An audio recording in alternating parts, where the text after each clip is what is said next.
¿Y cuándo prevéis que terminaréis la recogida? Pues sobre el 10 o el 12 más o menos de noviembre aproximadamente. O sea que todavía La os queda... mayoría, o sea, te estoy hablando en general, lo que es el centro de Colosal.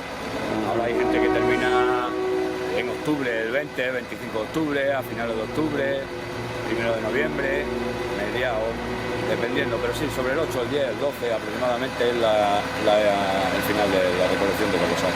Bueno, y luego a esperar que se seque el tabaco y hacer las entregas, ¿no? Exacto. Las entregas empiezan ya, me parece que empezamos mañana. Ah, bueno, Ya eso- se empiezan a entregar los primeros pisos mañana.